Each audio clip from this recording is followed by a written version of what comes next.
Okay, guys, welcome to the online version of the grief and loss class.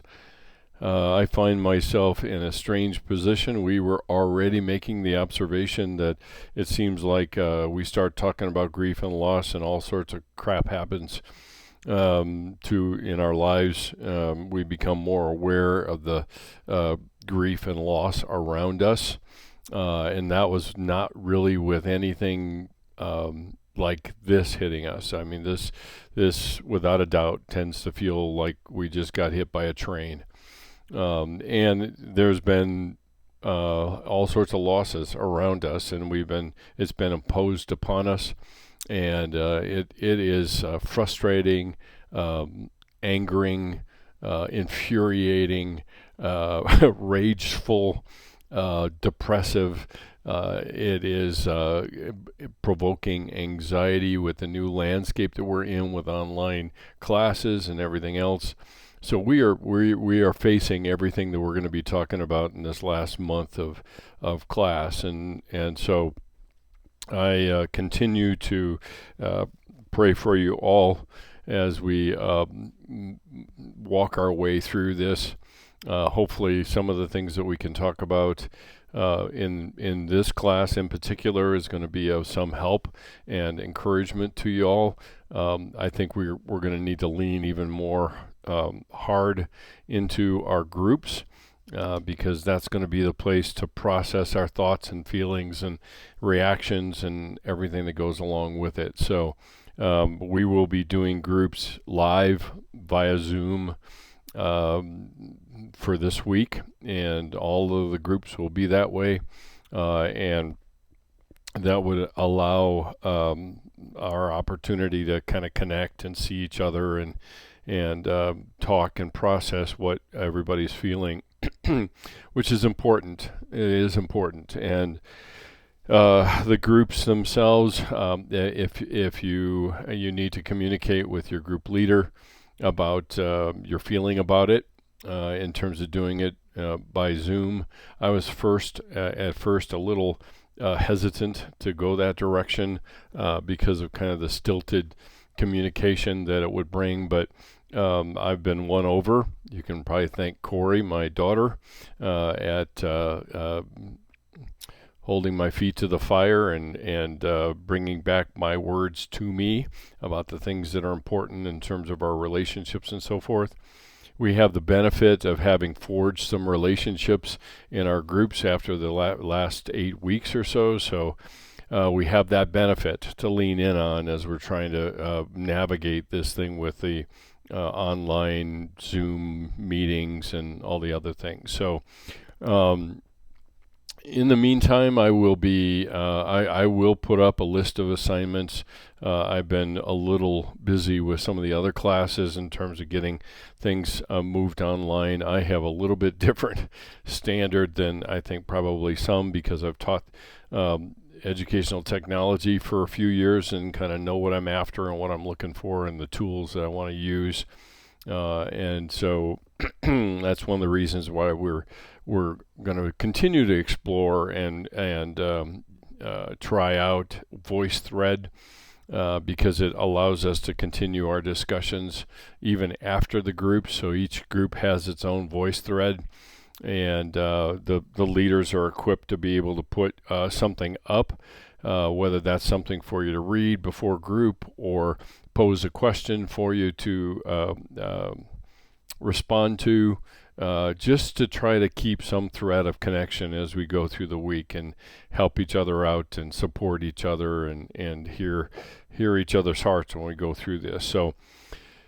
So that's a very long introduction, but I feel a little bit like it needs to be said, and we need to kind of look at it and understand it and like I said, kind of lean in on it. So with that being said, we need to get to the material. My plan is to release these every Tuesday morning at 8 o'clock, 9 o'clock, and they will close at 4 o'clock in the afternoon on Tuesday, because I have 2 sections of this class, and so we will they'll be open all day for you to take notes and listen to and try to absorb the information that's here. We've got about 5 different models to get through. We've got attachment theory today and Westberg's model. We have Kubler-Ross and Warden's model next week. And then the week after, I will start talking a little bit about my own model called the Seasons of Grief. And then after that, we will dive into some specific examples of types of grief that people can experience. And then after that, we're going to talk a little bit about what does it mean to grow through grief, and that will kind of land us. The one thing I want to try to attempt to do is to, at the last week of class, I would really like to divide the class up, but allow us to get together one last time live to debrief and talk generally as a larger class. I think having 20 people on one Zoom call or Zoom conference call is not unreasonable in terms of size, and it will allow us just to hear each other and hear the kinds of things we've learned and where we are with all of that. So that being said, let's dive in. What I want to talk about here is 2 different things. Probably the first one is talking about the attachment theory of John Bowlby. John Bowlby is the guy that really did the majority of the work for us in looking at and talking about our tendency to make very strong affectional bonds with one another. Usually it's all connected to security and safety.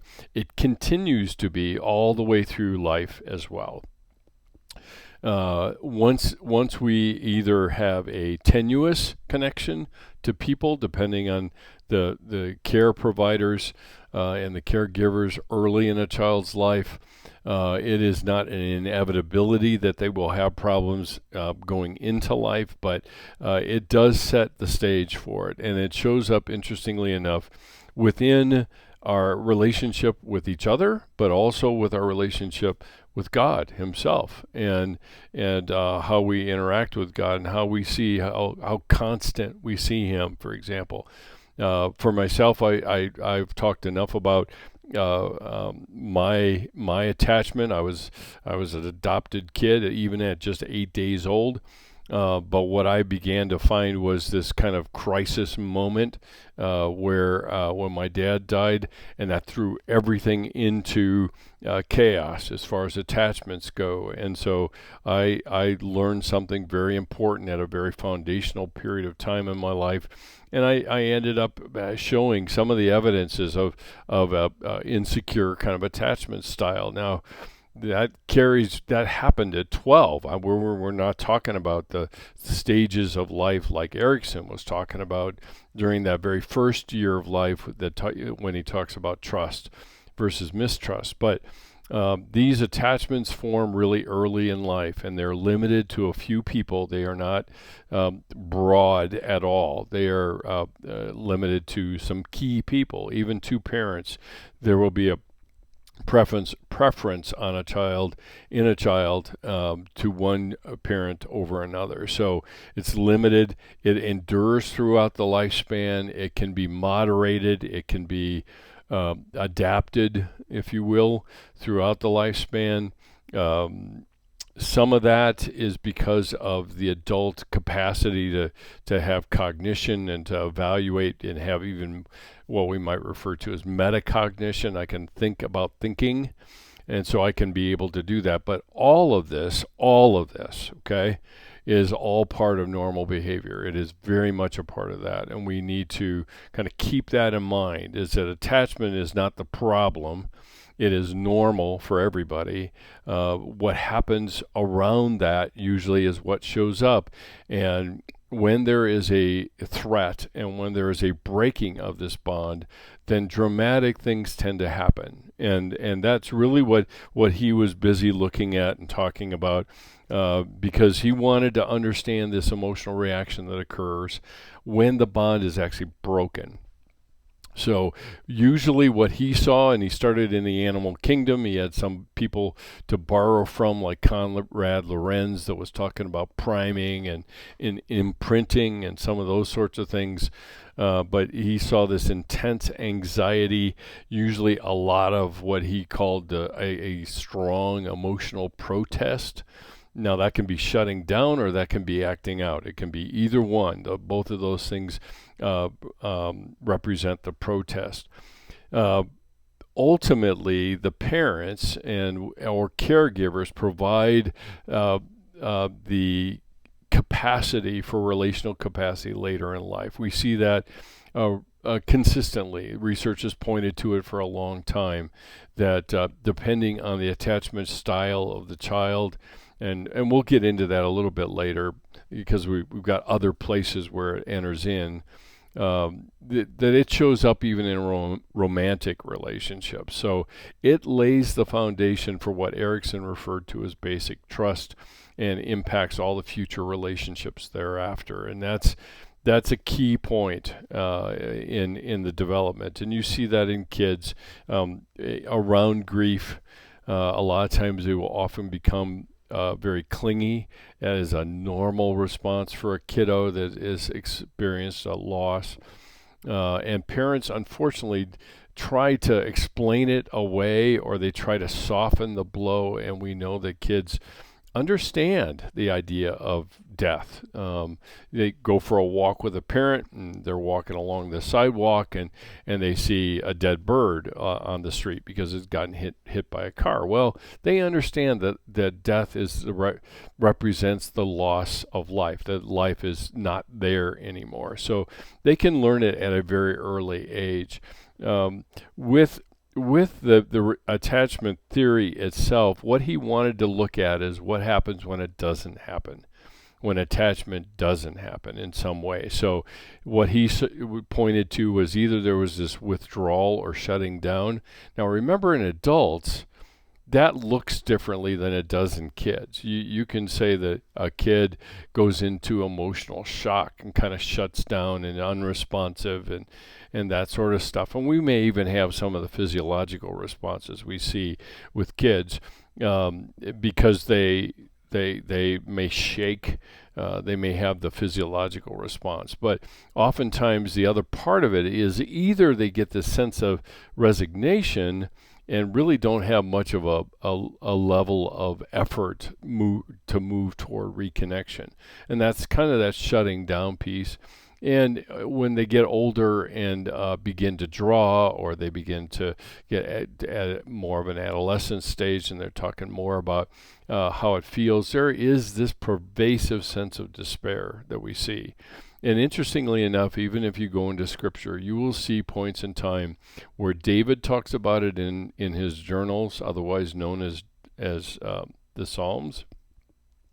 And we see Job cycle through it time and time again. So the overarching thing to keep in mind about the attachment theory is that it is the foundation for everything else that we're going to be talking about in trying to understand and conceptualize grief and loss and people's response to it and what mourning looks like and all that. So John Bowlby's material is foundational to everything. So it doesn't fit into, and that's why I'm differentiating these things, because we're talking about theory versus a model. A model is taking the information the theory provides and organizing it in some way to try to understand how people respond to loss itself. And so Bowlby's material is very important. He talks about 4 different stages. And I'm like I said, I'm kind of pulling him out from all of the other 4 other models we're going to look at, because everybody's been building on Bowlby's material. He had a student by the name of Mary Ainsworth, and she did a lot of the work on the attachment styles of insecure and anxiously attached and securely attached and so forth. So So where we start with Bowlby is the actual theories themselves, or the stages themselves, I should say. And there are 4 different stages. Stage 1 starts with shock and numbness. The one thing, let me just insert this for just a second. There's going to be a fair amount of repetition when we move in and through these models, because they're all starting from the same kind of fountainhead, which is the attachment theory. So there's going to be a reconfiguration, maybe different terms are used, but they're all really referring back to these first basic stages or phases that John Bowlby is talking about here. So it starts with this shock and numbness. The person has this sense of this is simply impossible to accept. Now, let's put this in everyday terms. I think when we found out that the semester was going to end at the end of the week of the 16th to the 20th, and we all thought, it was bad enough to think that the semester was going to be over after spring break, but we all thought that we had that week really to brace ourselves for what was going to happen, and that was all that we had. And so we were already bracing when we heard the news on the 13th.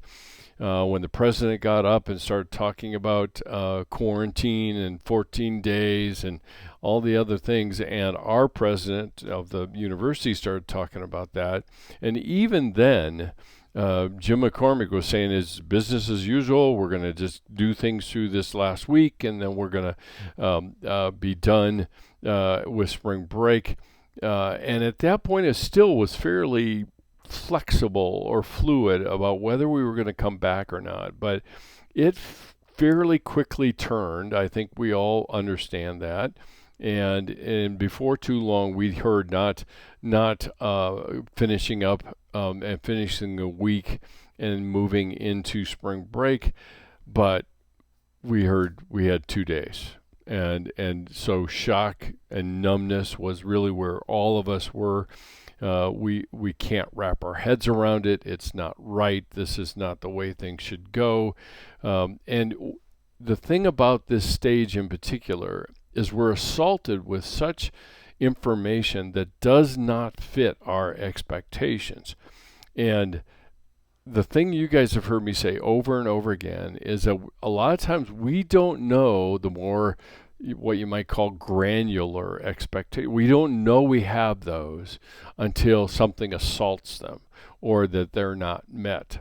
And that was particularly the case for most of us when we heard all of this change in schedule and everything else. So there's this emotional shutdown. And I think a lot of people were struggling to either have emotions at all or they were just overrun with emotions and didn't really know what to do with them all. And that was the shock and numbness. If you want to go back to the example that we were using about a burn wound, it's like the nerve has been seared and it's not feeling anything at all. And then it wakes up, and then we kind of wish that we had the numbness again. So stage 1 is shock and numbness. The stage 2 is we begin to what Bowlby referred to as yearning and searching. In his case, he was looking at the animal kingdom. There are a variety of species of animals that are monogamous in their mate. And so when the mate is killed, we see yearning, searching behavior, and we have gotten just far enough to recognize that this is not going to change, but we search for comfort that we used to have from the person and we lost, and we try to fill that void of their absence with being preoccupied with them. Or one of the things I vividly remember when I was a kid and after my dad died was I'd have phantom experiences where I was sure that I heard him coming in the back door. and I could hear the door open and close. And it was at the time he came home like clockwork. And so we always knew about that time. So we're looking for reminders. We're looking for ways to be close to them, mementos and things like that. I think I mentioned to you that in a lot of ways my mom never really got beyond this stage. She had all of my dad's Marine uniforms all carefully preserved as a kind of connection to him, and she wasn't really willing to move through this. And so we spend a lot of our time ruminating and going over, and when we talk about the mile markers of the if onlys and shouldas and couldas, this is part of that stage too, where we're searching for something, and we're searching for trying to find a way to keep that person connected into our lives and our understanding with them. So at least as far as Bowlby was concerned, they felt like if that we can't progress through this,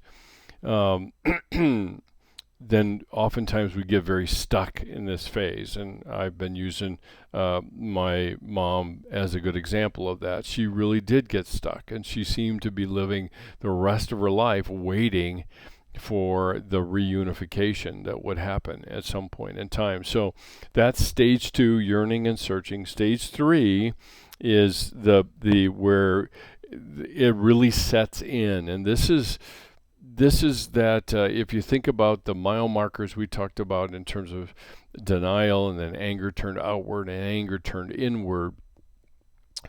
And I mentioned to you, and I drew it on the board, the cycle that we go through.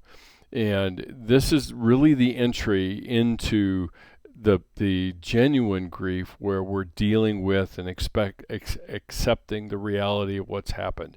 So we struggle with the reality less. But when we do that, then the despair heightens. And you see a lot of what we might call disorganized behavior.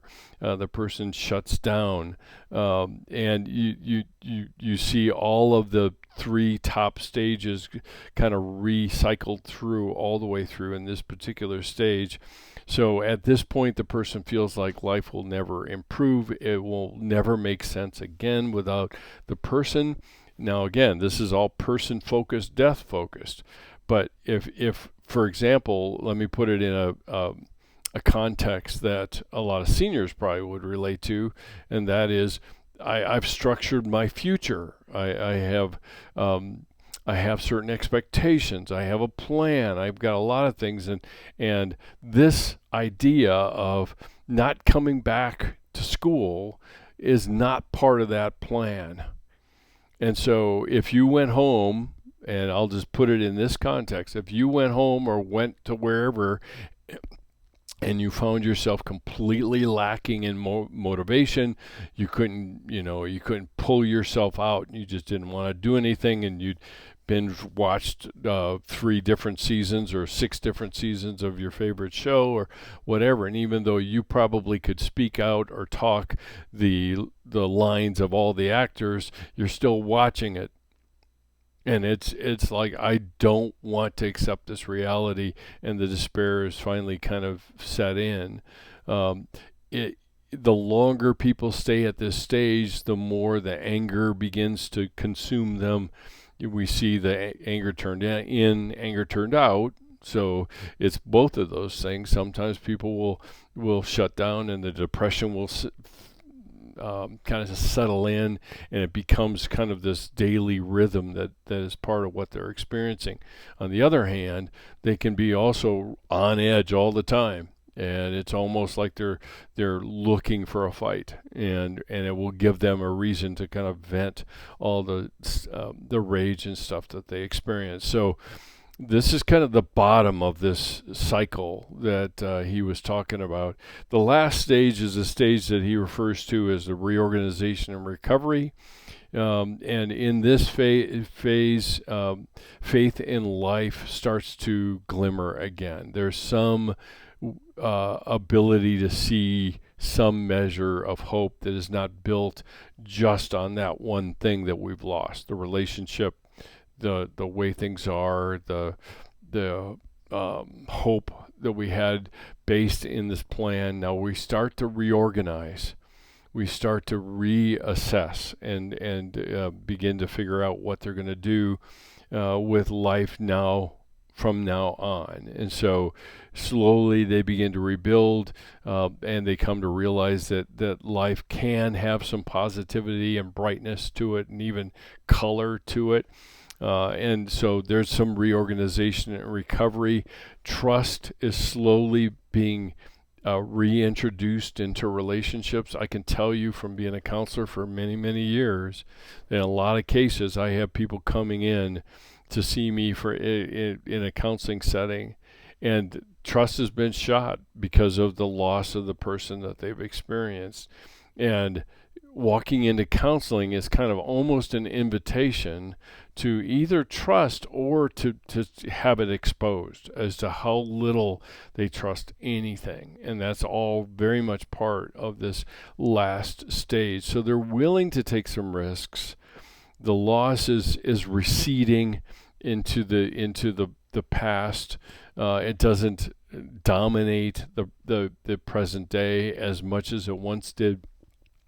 Bowlby went so far as to conjecture and speculate that it actually goes to a hidden section in the brain, so it influences us less. It's not a part of the daily rhythm, like I mentioned before. So those are the 4 stages. Now, let me introduce what I'm doing with these models.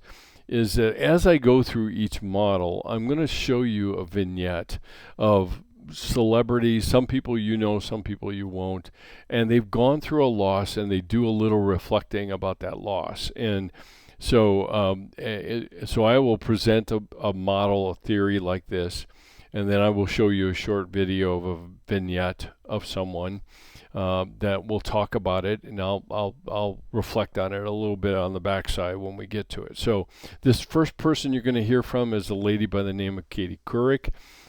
She was very popular and kind of a regular on the NBC Today show, which was their morning show. And she was a bright, optimistic, happy person. She married and had a child, and her husband developed a form of cancer and eventually died. And this is her reflection on it. What I'd encourage you to do is, even as you're listening to her, is take what we've just described in these 4 stages of Bowlby and attachment theory, and take that and listen with those ears as to what you hear. I may take this video, or I may take some other videos and put it into a voice thread, just to give us an opportunity to apply some of these models and theories and to think through kind of what our reaction is to it. And so here is Katie Couric.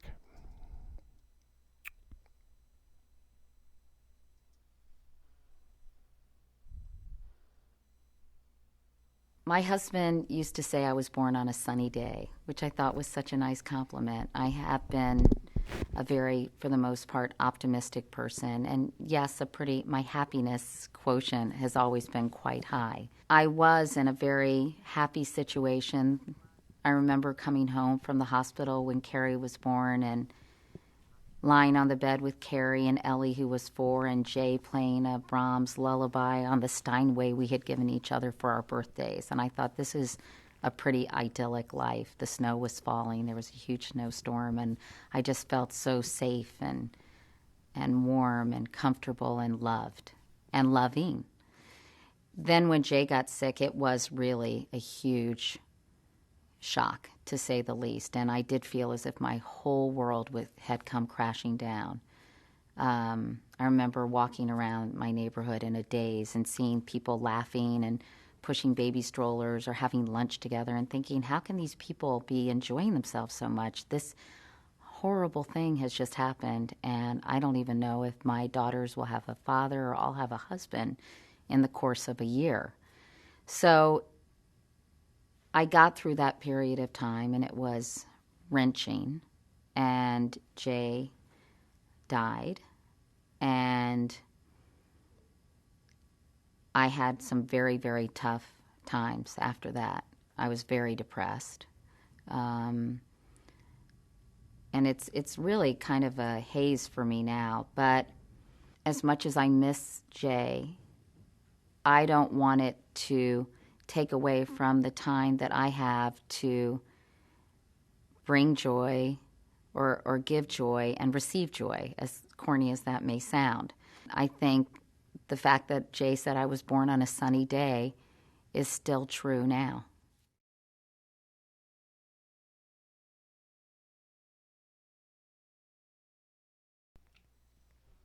Okay, so if you will notice, I gotta get my mic down here. If you'll notice, she talked about being in a daze, and there's this sense of despair that comes with it, and the numbness even, walking around in a daze and seeing people, and it's almost like people around us can't grasp or fathom or understand the level of what we're experiencing as a result of this loss that we've gone through. And that's true, they can't. The hardest part about that is people's lives go on. And that's not bad, it's not blaming anybody, but it falls off of their rangefinder of what we're experiencing. And it's a part of this feeling of feeling kind of terminally unique, where I'm I'm in this all alone, and no one can possibly understand what it is I'm going through, which is true, which really is true, and that's a part of what we have to take into account. So. Now, moving on to the second one, is the Westberg. The guy that wrote, Granger Westberg, wrote a book called Good Grief. And so in the same vein as he did with, or as Bowlby's, he has stages as well. Except what Westberg does is he divides it up into very small slices. Now, what people tend to do when they're trying to understand something as big and awful as loss is they either they get too compulsively detailed in it, and that makes it harder for people to find themselves in it because it's so small in the specificity. On the other hand, you can get so big that they're not specific enough, and so the person can't really find much to grasp. The finesse of any good model is finding that balance point between creating an understanding, an overarching understanding of the grieving process and what it looks like, and being able to convey what the landscape is underneath that overarching principles. So Granger Westberg goes at it with 10 different stages. His first stage is what he refers to as shock. The person is experiencing a temporary anesthesia. It ultimately keeps them from facing reality. It's that numbness that we're talking about. In a lot of cases in the church often tends to equate faith with stoicism. And not with tears. Somehow we've gotten this strange notion, and I've said this to you from the beginning when we were talking in class, was somehow the person who is experiencing and displaying tears suddenly is apologetic to the person who isn't. And somehow the church has gotten this notion that we should have our grieving in private, not in community. And we've lost that notion, unfortunately. And so the people that can have the stiff upper lip and they have a really strong faith and look at how well they've got themselves all put together is kind of a false image. And it even perpetuates and encourages people to have a false image, right? I mean, they were told not to do that. So now we might not be told in so many words, but we're told that in a variety of ways. So the shock that people experience, according to Westberg, is really a temporary escape from reality. And the important point here is, as long as it's temporary, it's normal. And we've talked a little bit about that, is that sooner or later it wakes up. We can be in denial. It's a very normal process. As a matter of fact, we've mentioned before, and I have, that denial is actually a gift of grace from God for the grieving person, because we can't possibly absorb all there is to experience in the midst of the loss that we're in. And unfortunately, time has to pass while we process all that it means of this loss that we've experienced, and so the shock wears off. And in some cases, people can try to stay here, which obviously is not healthy.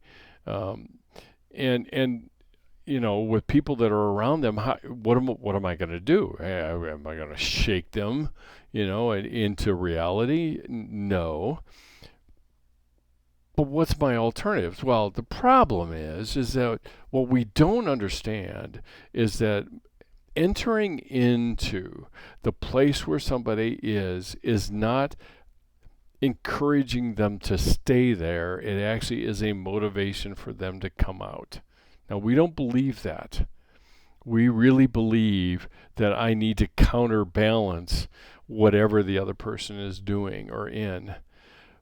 But their effort, or their opportunity to move out of whatever place they're in, starts with acceptance. And maybe what I can do by entering in and offering my presence, not all the profound words I can come up with, maybe what I can do is enter into that place with them and validate by my presence the things that they're experiencing, and they may be more willing to consider moving out of that place with me, because they don't have to move out of it alone. But if I have to move out of that place alone, then I'm doubly alone, because I feel isolated even as it is and where I'm at. But now I've got to come out and put the brave upper lip on and all that other stuff, and nobody's going to be there for me either, because I've got the loss of the person or the loss of whatever the situation is. Plus, I enter into a world where people don't understand very well. So that's stage one, according to Westberg. Stage two is when we're starting to express these emotions. It's pretty hard to escape the reality that surrounds us with the absence of the person or the absence of the situation. Again, do a comparison. Don't enter into this stuff, which initially you will, and that's fine, okay? But eventually allow yourself to think about it in terms of what we are going through here. Because like I said, we build this little building of our future, and for us it was the 5 or 6 weeks that were left in the semester. And we built this building, and now it's come down in shambles, and I am reminded every morning, right? I don't know about you, but I am every morning. I don't get in my truck and get irritated by drivers, and I could say something a lot more expletive laden than that, but I don't have that routine. And see, when we lose somebody or lose a situation like we have, we don't understand how much the routine of it is lost too, and the rhythm that comes with it. So the emotional release comes when we are reminded of it. And you see it in Scripture, that when great calamity happened, people wept, and they wept openly, and nobody was saying, hey, you got to get your poop in a group here, and you got to get your crap together. This is not appropriate.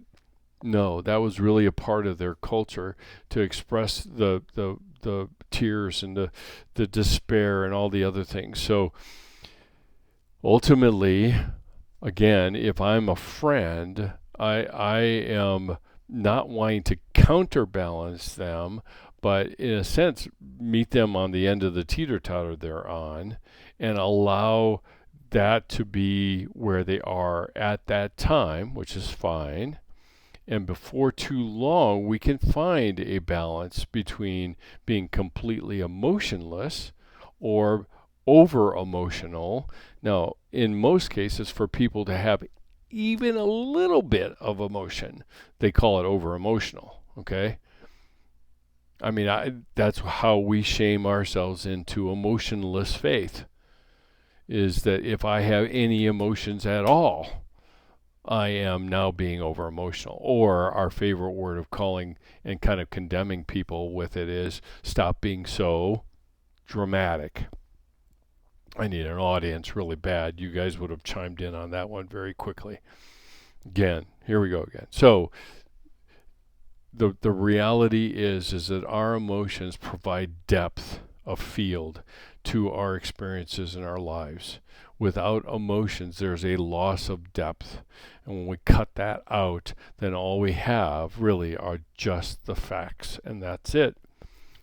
And the thing to keep in mind, the thing to kind of add in here is when I cut the emotions off, I have cut a portion of my person off. And we become less of a person when we deny or prohibit the emotions that we're experiencing. So expressing the emotion is stage 2. Stage 3 is feeling depressed and lonely. We are sure really that no one else has grieved as we have. And we go through a variety of things that we experience in terms of this sense of isolation. And again, a lot of us are feeling that. Sitting at my desk and trying to conduct class is not my idea of a good time. It is not my idea of doing school, of teaching, or any of those sorts of things. I have to remind myself to get up. I never have to do that anywhere else. See, these rhythms are very much a part of that. So, and Katie Couric actually referred to it, right? She said, I feel like I was the only one going through this, which is true. Nobody can grieve like me or like you. And our experiences are different. The things we pay attention to that provide that depth of field, it seems like a lot of that is ripped away. So in a lot of cases, this is the time when the person tends to think things they would never have otherwise thought, because they're confronted with circumstances they have never otherwise been in. And this is when the questions about where's God in all of this. This is part of the reference that C.S. Lewis made at the very beginning of A Grief Observed. And really there's a sense that this is just never going to end. It's not a feeling state. It is a fact of my being, and it will be part of my future as far as that. So feelings and facts are not the same things, but in a lot of cases when we cut feelings out of it, all we have is facts. And then because the future's been jacked up and turned upside down, we fill it in with a lot of times our worst fears, which adds, there's your third F, if you will, is facts or feelings or fears. And when you take feelings out, we will add in fear into the nature of what we experience. So that is stage 3. Stage 4, what we begin to see is the physical symptoms of distress that the person is experiencing. A lot of times they will, you might see signs of anxiety disorder that they wouldn't otherwise probably have. See, this is one of those places where somebody who's experiencing grief can look like a lot of other disorders that we have in the kind of pantheon of abnormal psych stuff. But panic sets in because of the nature of the loss, how it happened, what happened. There's this rumination and this kind of running over in our minds, and we're feeling back to like we're at square one. I'm starting all over again. I can't possibly imagine having another relationship, is usually the words that are said. And so we can't imagine a future without X, Y, or Z a part of it. And what ends up happening is it dominates our focus. So I can be talking to somebody, but I'm running in the back of my mind the way things were and the way that they could have been or they should have been, or and we will ruminate on that wound and mull it over, check it out, do a lot of things with it over and over again. And that's part of this panic stage. Now, again, like I said, Westberg is really finely dividing up this landscape of what we're talking about with grief and loss. The next stage that comes up in the landscape here is what he refers to as guilt. I think we have to have a bigger conversation, although Westberg doesn't necessarily have it. Is it guilt or is it shame that we're actually talking about? And in a lot of cases, when you look at it, and somebody feels responsible for another person leaving them. Now, when it comes to relationships, there's always going to be that. I bear responsibility in any relationship I'm in. The issue is I don't bear all of it. And when we take all of the responsibility, it ends up being an open door to shame to enter in. Because not only have I done something wrong, but there's fundamentally something wrong with me. And so the challenge of this stage in Westberg's way of thinking is I've got to figure out and tease apart, where do I actually have responsibility, true guilt, okay?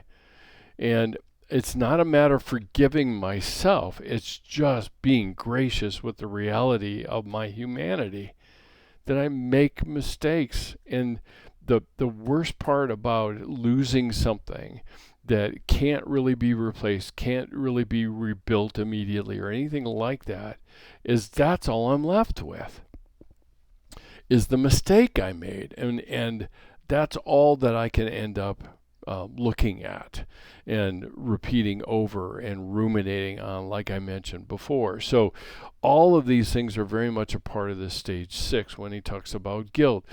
The response that's needed, as I say here, is accepting grace.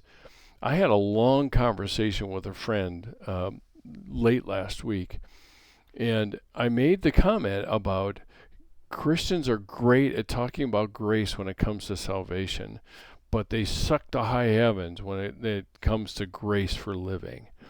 And that shows up, if that's already a part of the warp and woof of their lives, the gracelessness that is part of their lives, then when they lose something and they experience this disruption in the rhythm and they look at all the things they've done wrong, there's not going to be any grace for that. Now, in most cases, what we interpret as being gracious is cutting ourselves a break or cutting ourselves slack or something, as if that's bad. When in fact, I probably need to cut myself a break. I need to be able to accept some grace because I can't see the future. I can't know all things. I mean, imagine for a moment if we started this semester doing a class on grief and loss, and I said, listen, guys, we need to prepare because the week before spring break will be the end of the semester, and we will not be doing in-person classes for the rest of the semester. Now, first of all, you would all think that I'd lost my marbles, and rightfully so. I've had my fair share of marbles lost. But all that to say, how would we live life? How would we live it differently, if you would? Because I'm saying every mistake I make will be amplified at the end of this, or I take the risk of fully investing, knowing full well that it will bring with it, that full investment, it will bring with it the pain of loss. And for a lot of us on this side, we would say, ain't worth it. It just ain't worth it. On the other hand, I think in the moment we'd say it's always worth it.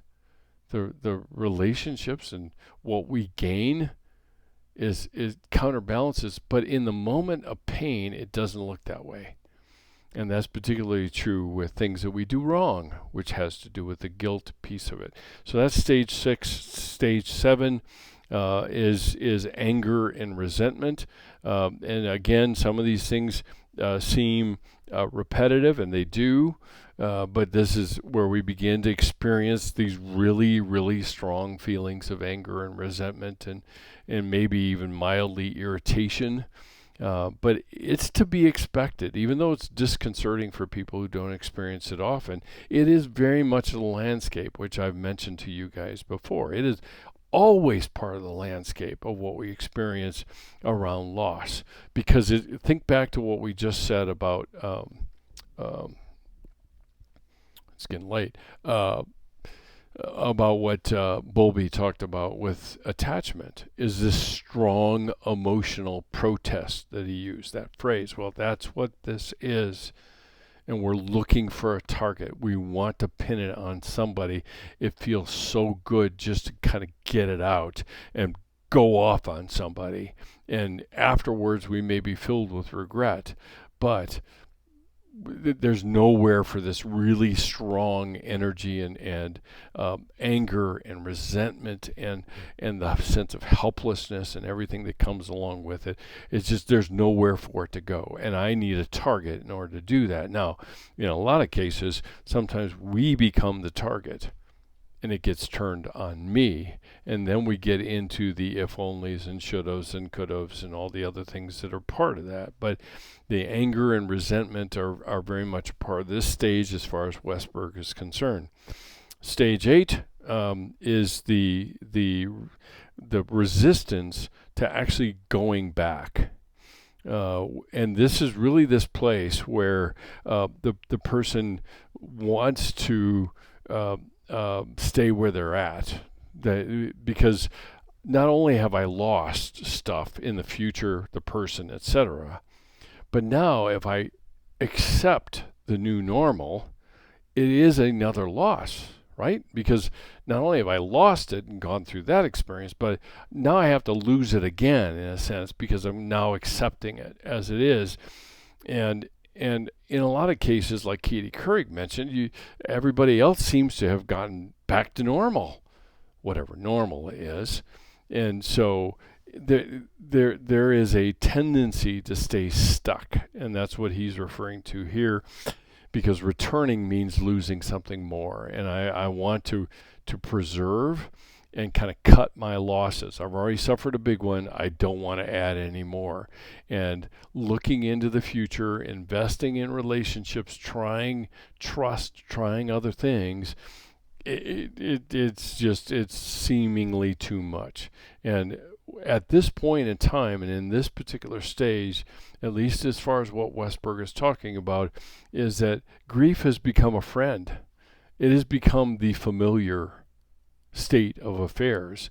So now we're confronting our own tendencies to want to resist any change, even if it's good. We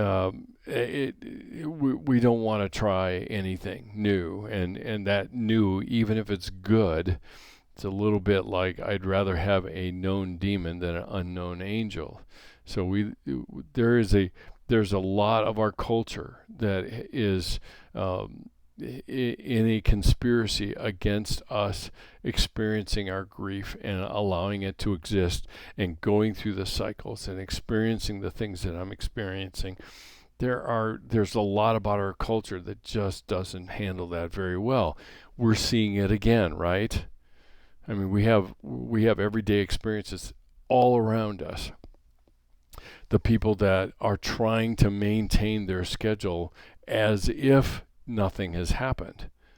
Now, being quarantined and having to stand 6 feet apart and looking at people suspiciously because they might be a carrier or any of those things is a subtlety that still impacts us.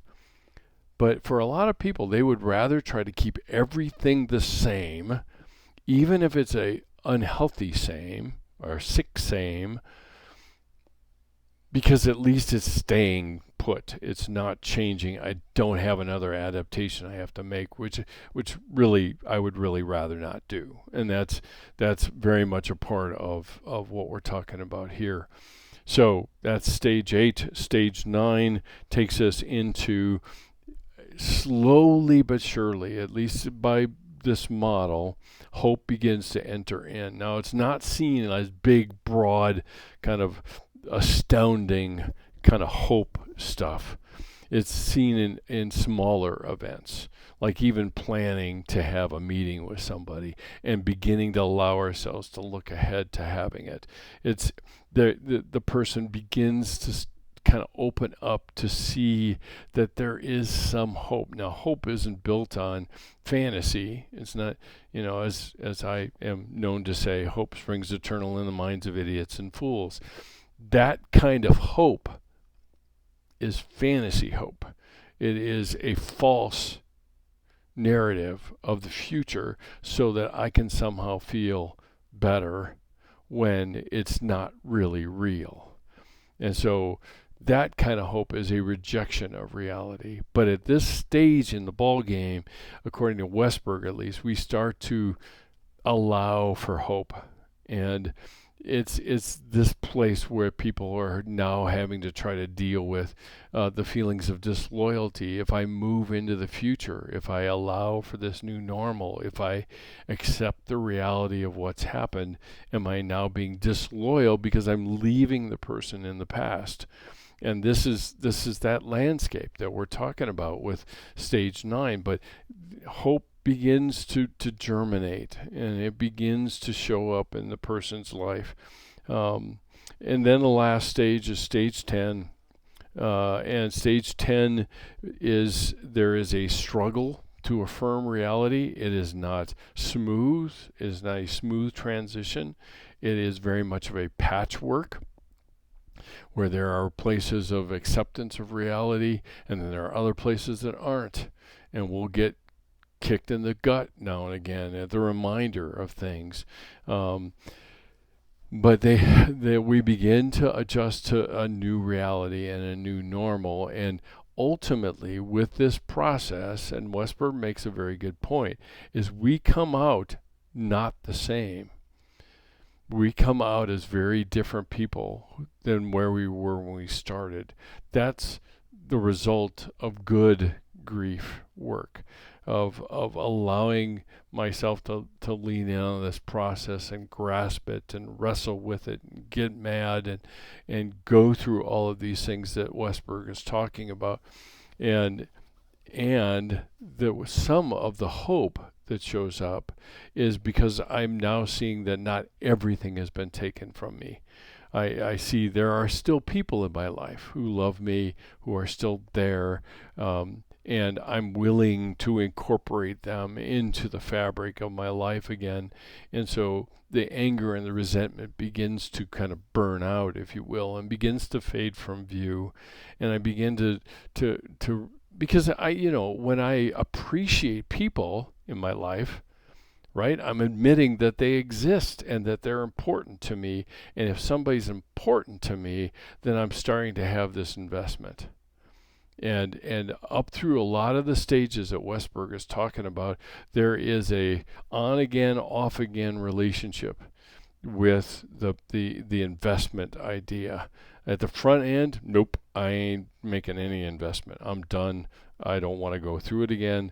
I'm not going to have that opportunity. But when we get beyond stages 6, 7-ish, and some of the anger begins to flow and it begins to abate over time, I'm willing and I'm allowing for a lot of these things to now start, and I begin to recognize indeed that there's one thing or one situation that has been removed, but there are a lot of other things that are still around that still provide me with encouragement and understanding, and the people in my life and all the other things. In a lot of cases, people in our lives end up feeling like playing second fiddle to the person who's gone, which is true. They were playing second fiddle to the person that was gone, but now they're still here. And I've heard a lot of people say that. It's like, I know I didn't die, but I'm still here. I'm still available to you. I'm still here, in a sense, waiting for you to come out. And those are a very important part of stage 10. So each of these stages have their own little cycles. Now Westberg doesn't talk about it that way. I'm kind of taken with the cycles because I see our lives that way, and I think including that into it, even though that's not part of his formulation and understanding it, is a very important part to understand. So those are the two biggies, okay? Attachment theory is the biggest one. It's the foundation on which we built everything else. The Westberg model is, and see, this is the hazard of working from home, is I have a dog outside my door who's pawing to want to get in because he's sure he's missing something. So hang on a second.